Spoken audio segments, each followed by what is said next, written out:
नमस्कार, मी ज्ञानदा कदम न्यूजरूम बुलेटिनमध्ये आपल्या सगळ्यांचं स्वागत। संध्याकाळचे 6 वाजता आहेत। दिवसभरातली सगळ्यात महत्त्वाची बातमी अर्थात तुरीची बातमी। तुरीच्या प्रश्नावरती सरकारनं रोगापेक्षा इलाज भयंकर असाच काहीचा इलाज शोधून काढलेला आहे।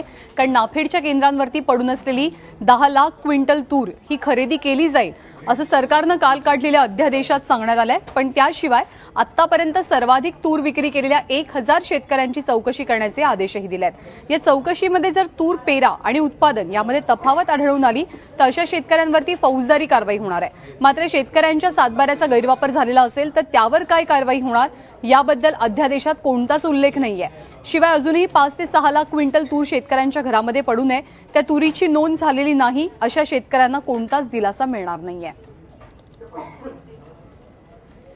आणि तुरी संदर्भात काढलेल्या अध्यादेशामध्ये सरकारने जो GR काढलाय त्यामध्ये नेमकं काय म्हणण्यात आलंय, महत्त्वाचे मुद्दे आपण पाहूया। नोंद केलेली तूर 10 लाख क्विंटल किंवा त्यापेक्षा जास्त तूर खरेदी होणार नाही।